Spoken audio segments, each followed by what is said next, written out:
Greg Cosell, senior producer from NFL Films, joining us to chop up Bills, Packers. How we doing, Greg? What's up, guys? How's it going? It's going all right. Really well. It's going all right. We are trying to have a fair amount of respect for Aaron Rodgers and the Packers, but you know, Steve and I, we don't watch as much film as you do, but we watch a fair amount, and I am just amazed at some of the disjointed nature of the offense and even a defense that people expected to be very good this year for the Packers. What is let's just start on the offensive side of the ball. What has been plaguing them and causing the inconsistencies that we've witnessed from that side of the ball? Well, Brownie, as you know, when teams are struggling, there's never one answer, despite the fact that people want there to be one answer. And I think it starts up front. This past week, for instance, they started a five-man unit. It was the first time that group had started together in those positions.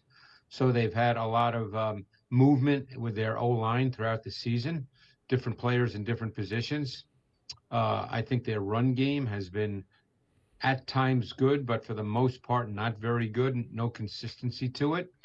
They have almost two different run games, one for Jones and one for Dillon. I think that Rodgers, quite frankly, has not been the same player this year that he has been in years past. He's not been as precise with his ball placement as we have seen and come to expect. He's always been a precision thrower. He's always been unique as a thrower in that he could drive the ball with great velocity to any level of the field with incredibly precise ball location. It was as if he was handing it to his receiver. But he's not been that way with consistency this year. Clearly, I'm only trying to interpret the tape now. I think there are throws that are probably there that he just doesn't make, and maybe that's a lack of confidence in who he's throwing it to.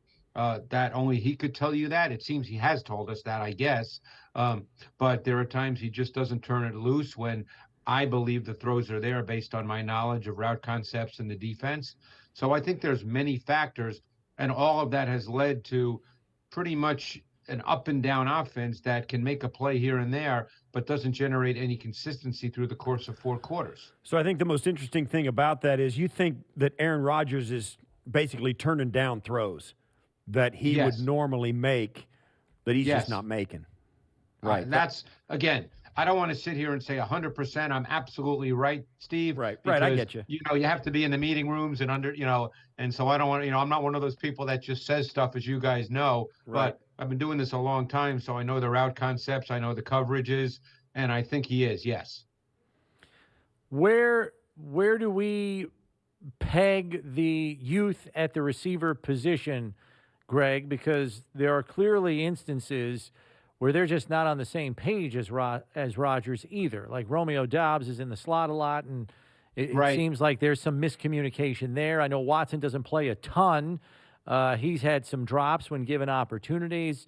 It just seems like they were counting on some of this youth at receiver to develop, and the development has been, I guess, lethargic or slow, so to speak, here through the first half of the season. And I guess it's a fascinating question, Brownie, that I think as an outsider is hard to answer. Rookie receivers do come into this league, and they do have production. Okay, not everyone is going to be Justin Jefferson. We know that. Not everyone is Jamar Chase. We get that. But there are rookie receivers who come into this league and have what we would be considered nice production. My guess is those rookie receivers make mistakes, make assignment mistakes. Young players do make assignment mistakes. Steve, you know this. I mean, that's the way it is. I personally don't believe, and I like I said, we're not there, but I personally don't believe you can use that as an excuse for why an offense isn't working. Young players do make mistakes. That will happen. You've got to just keep playing, work through that, and come out on the other end. My guess is Justin Jefferson made mistakes as a rookie, that Jamar Chase made mistakes as a rookie. That to me is not a reason to say that we can't play well. So yeah. I don't know the answer to it. Yeah. Why do you think, or what benefit have they gotten out of their run game? I mean, there's a lot of people who think A.J. Dillon and Jones are pretty good running backs. They are. Certainly their offensive line and the shuffles would cause problems with that. What have they done to try and get that on track? Well, it seems to me, again, just from tape study, that they almost have two different run games, which is fine. That they tried to get Jones to the perimeter. Jones is a really good player, and that they work Dillon more inside, given the size and style of runner that he is. But they just haven't been able to get that untracked, in any consistent way. So they get stuck. I mean, the last 3 games, they are 8 for 32 on third down. Think about that, 25% with Rodgers as your quarterback, and the average yards to go on those 32 was 7.5. So they're not in very good third down situations. And as you guys know, when it's third and long, the defense has the tactical advantage. And the other thing we don't see as much of as we used to is Aaron Rodgers leaving the pocket and making plays on the move, second reaction plays. That used to be a pretty significant part of his game, and we don't really see much of that anymore. Flipping it over to defense for the Packers here, Greg. Jaire Alexander the last 2 weeks has followed the other team's number one receiver. He followed Garrett Wilson against the Jets, did a pretty good job against him. Did not have as much success last week against Terry McLaurin. 5 catches, 73 yards, and a touchdown. Should we expect him to follow Diggs around, knowing the historical success Diggs has had against the Packers and Alexander, even when he was back with Minnesota? Brownie, I would think so. I mean, like you said, they don't play a high percentage of man coverage. So that's the first thing we need to say, that he's not going to just be man-to-man, on every snap. Right. But he did line up over McLaurin, and there certainly were press snaps in which he was physical with McLaurin off the ball. There were snaps when McLaurin was the boundary X receiver, in which they had Alexander essentially play zero man because the boundary safety had his eyes and his body presence totally inside to the trip side. So there's no question those snaps will exist for sure, but he won't just be matched up purely man-to-man on every snap. And it's funny you mentioned, I watched that tape. I didn't think Alexander played poorly. The touchdown he gave up, he was right there. You probably saw it. It was a great ball by Heineke. And then that last play on the final drive was, again, pretty good coverage when Heineke just made kind of a crazy throw and it got there. But he's a good player. That would be a good matchup. So we'll see. But, this is a defense that, like you said, it's not been quite as good. They do a lot of different things. I mean, their base is 5-2. They play a 4-2 nickel. They play a 5-1 nickel. I think when you look at their blitzes, particularly if you look at stat websites, you have to be careful about their blitz percentage, because most websites view 5-man pressure as blitz. And when they're in a 5-1 front and they rush 5, to me, I wouldn't categorize that as a blitz. Right. I don't know, Steve, you play it. I wouldn't categorize that as a blitz if it's a 5-1 front. I get it. There's some gray area there, and it's a judgment call. But if you know 5 guys are lined up and they're all 5 coming, that's a 5-man rush, not a blitz. Correct. And you have 5 offensive linemen to block that. Right. How does the Bills' running game, which seems to have gotten a little bit of steam in the last game, Kansas City almost invited them to run a little bit. How does the Bills' running game match up with the run defense of the Packers? Well, to me, the Packers have good players. I guess it all depends on how the Bills were to choose to run. And will they choose to run with Gilliam playing, in which case you'd probably get the base 5-2 front? Will they choose to run out of 11 personnel, in which you're more than likely to get the nickel front, probably the 4-2 if it's early downs, if it's first down or 2nd and 4, you'd get the 4-2 front. So I think that depends on when the Bills run the ball and how they run it, what personnel packages. Campbell, their linebacker, is a really, really good player. He was a great player last year. He's a really good player this year. I think Walker, the rookie from Georgia, has flashed. Both those guys are 6'4". They've got a lot of length and a lot of speed at the linebacker position with those 2 players. When you get into their pass rush, Gary is a really good player. I think Preston Smith is a guy who can rush off the edge as well. Kenny Clark can be a problem. They have good players up front. I think we all expected, Brownie, as you suggested, that this defense would be better. And, for the life of me, I'm trying to figure out why it's not overall better, even though their numbers are good. I mean, their pass game numbers are good, but I don't view this as a shutdown type pass defense. Right. I was wondering too if they're number one against the pass in the league. I was wondering if that number's a little misleading because some other teams have gotten up on them, and then they choose to run the ball a little bit more, keep the ball out of Rodgers' hands, control the clock, limit the Packers' possessions, etc. There's 7 first-round picks on that defense, Greg. It just I know. It defies logic, and I'm wondering if there's – I don't want to knock the coaching either, but it just doesn't seem like they play as a unit. They don't play as an 11-man group out there. Yeah, something is not quite right because you just nailed it. I mean, if we just went down the roster on defense with the guys who mostly play, I mean, keep one thing in mind, Devontae Wyatt, who was their first-round pick, and a lot of people said, loved him coming out. I did not love him coming out, but that remains to be seen. He's only a rookie. He only plays about 10% of their snaps, Brownie, so he doesn't even get on the field. But you're right. If you were to just look at the roster of the 11 that mostly play, or the 12 or 13, you'd say, wow, this is a really good defense. I really like their safeties, Amos and Savage. Stokes and Alexander, I mean, these are first-round corners. Or Stokes may have been a second-round pick, but they're good players. We talked about the front. They should be a really good defense, and while they show flashes here and there, they don't play that way all the time. Yeah, so when you look at this and the overall, is this for the Bills playing offense? We haven't talked about them very much. I mean, the running game is just a complement to what they really want to do. Do you feel like they're leaning on Steph Diggs a little too much, maybe Gabe Davis a little too much? Dawson Knox has not had that much production. Neither have the running backs out of the backfield, with the exception of the Miami game where they got thrown out a ton because of the heat. The Bills kind of lean on Josh Allen, Steph Diggs. What do you think about that? I mean, I think maybe the people in Buffalo, are not going to feel good about what I'm about to say, but I think you have to be careful, Steve, about that.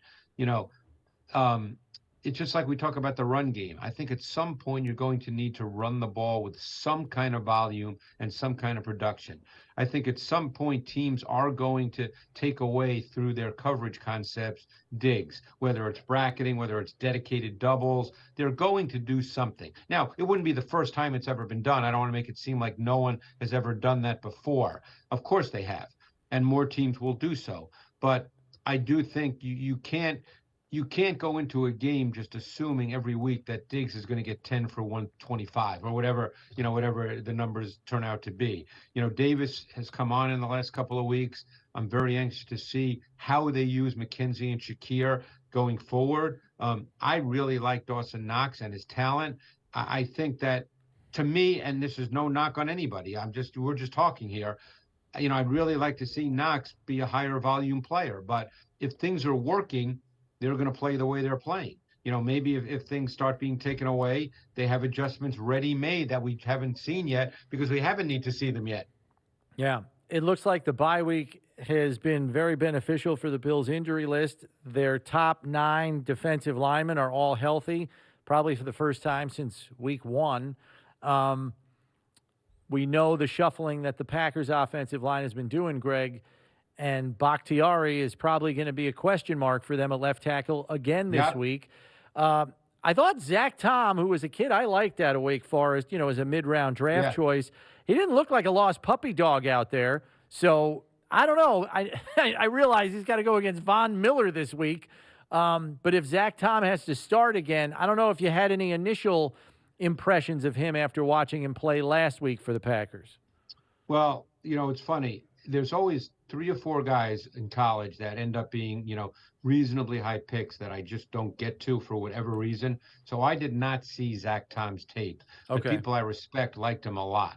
So I thought he was okay watching the tape this week. He didn't jump out to me negative or positive, and I wasn't studying him on every snap. But you guys know how much college work I do, but I'm just being honest. He was a guy I missed. So I don't have a background, of tape on him and a sense of what he is. But he played left tackle this week. I assume he'll play left tackle again if Bakhtiari can't go. A lot of good stuff to look forward to in this game. I wanted to ask you about one other matchup, and I don't know if you're going to do it on the NFL matchup, but the New England Patriots are going back to Mac Jones, and they're going into MetLife Stadium. The Jets are sitting there at 5-2. Looking way better than we thought the Jets would look. What do you think about this game? And what do you think about the quarterback play in New England? Again, not being there, Mac Jones had a solid first season. New coaches, change of system, a lot to learn. And then he struggled a little bit early, and then he got hurt. Zappe came in and did reasonably well. But to me, Mac Jones is their quarterback. And, I hope, because and Bill Belichick certainly knows a lot more than the three of us, but I just think it never goes well when you get caught up in jumping around with your quarterbacks. So, I think Mac Jones should be the starter. It might take some time. Like I said, there's a change in offense, and, that can be a little difficult. On the other side, I think Zach Wilson at this point is, and I'm just being honest, he's a little bit of a tough watch right now. He's undisciplined. There's no subtlety to his game. He's a little reckless. I think he's a pretty significant work in progress, and we'll see if he gets there, but he's got a ways to go. The biggest thing with him, Greg, is it seems like as soon as he feels the rush, he pulls his eyes down, and he doesn't keep his eyes downfield. And then it just becomes a scramble. Yeah, and he has a tendency, Brownie, which you cannot do in the NFL, to retreat backwards. And you cannot retreat backwards in the NFL. Now, hey, maybe Lamar Jackson can do that every once in a while, but he's a freak, and he's truly special. Zach Wilson can't do that.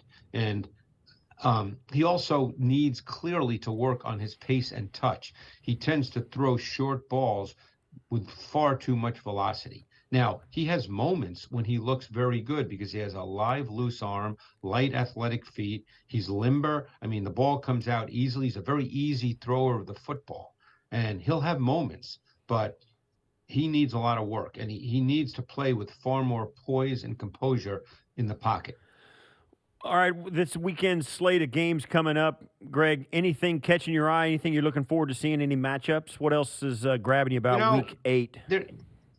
There's always parts of games that really interest me. Like I've been fascinated by what Josh McDaniels has done the last 3 games in Las Vegas. To stabilize his offense, he turned to the running game at 12 personnel. They've increased significantly the snaps of the fullback. They've given the ball to Jacobs, who's had 20-plus carries and 140-plus yards in each of the last 3 games. And, I always felt, Steve, and I know that when you played, you ran the ball a lot more than people on the outside might have thought with Thurman Thomas because everybody said K-gun, K-gun, K-gun. But I always felt that you stabilize an offense running the ball, not by tossing it all over the yard. That's all right, Greg. Well, thanks, as always, for the insight. I'm sure you'll be locked on this one Sunday night. And, without question. This is one I'm actually going to have to stay up and watch the whole game, Brownie. Normally I don't make it for that, but this one I might be a little bleary-eyed Monday morning at 5:30 when I get in. Yeah, well, maybe hit the snooze button a couple of times and get in at 6. Greg, thanks as always. Greg. We appreciate it. All right, thanks, guys.